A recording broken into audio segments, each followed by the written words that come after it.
வணக்கம் மக்களே! இன்னைக்கு Thursday. இப்ப தான் வீக் ஸ்டார்ட் ஆன மாரி இருக்கு. ஆனா, அதுக்குள்ள Thursday வந்துருச்சு.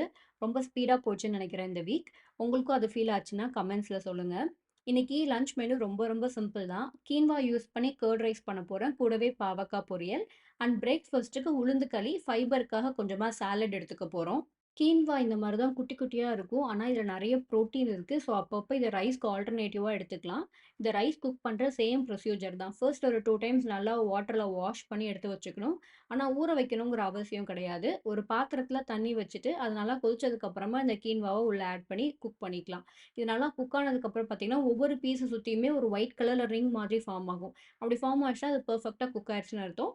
அப்ப நம்ம அடுப்புலருந்து இறக்கிட்டு, எக்ஸஸ் வாட்டர் எல்லாத்தையுமே ட்ரெயின் பண்ண வச்சிடலாம். இதுல கரண்டி வச்சு தொடும்போதே உங்களுக்கு தெரியும் எவ்ளோ சாஃப்ட்டா இருக்குன்னு சொல்லிட்டு. இதுல வந்து தேவையான கர்ட் ஆட் பண்ணிக்கிறேன். உப்பும் ஆட் பண்ணிக்கிறேன். அண்ட் தாளிப்புக்கு வந்து கடுகு, உளுத்தம் பருப்பு, காஞ்ச மிளகா, கருவேப்பிலை இதெல்லாமே போட்டு தாளிச்சு இது கூட ஆட் பண்ணிக்கிறேன். இது ரொம்ப சிம்பிளான தயிர் சாதமா இருந்தா கூட, கீன்வால புரோட்டீன் இருக்கு அண்ட் கர்டுமே உடம்புக்கு நல்லதுங்கிறனால இது ஒரு ஹெல்த்தியான லஞ்ச் தான். பாவக்காய் பொரியல் பண்றதுக்கு பாவக்காய் அண்ட் வெங்காயம் ஃபர்ஸ்ட்டு கட் பண்ணி வச்சுக்கிறேன்.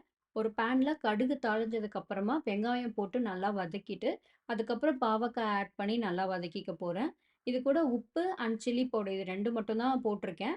அண்ட் நல்லா ஒரு 10 மினிட்ஸ்க்கு மூடி வச்சு லோ ஃப்ளேம்ல குக் பண்ணதுக்கு அப்புறமா தேங்காவும் போட்டு ஃபைனல் டச்சுக்கு நல்லா வதக்கினதுக்கு அப்புறமா இத வந்து லஞ்ச் பேக்ஸ்ல பேக் பண்ணிக்கிறேன்.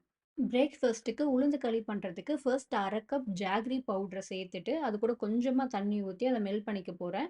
இன்னொரு பாத்திரத்தில 1 1/2 கப் தண்ணி ஊத்திட்டு, 1/2 கப் அந்த அரைச்சு வச்ச பவுடர எடுத்து, நல்லா கொஞ்சம் கொஞ்சமா மிக்ஸ் பண்ணி கைவிடாம அந்த லம்ப்ஸ்லாம் எதுவும் வராத மாரி நல்லா கிண்டிக்கணும்.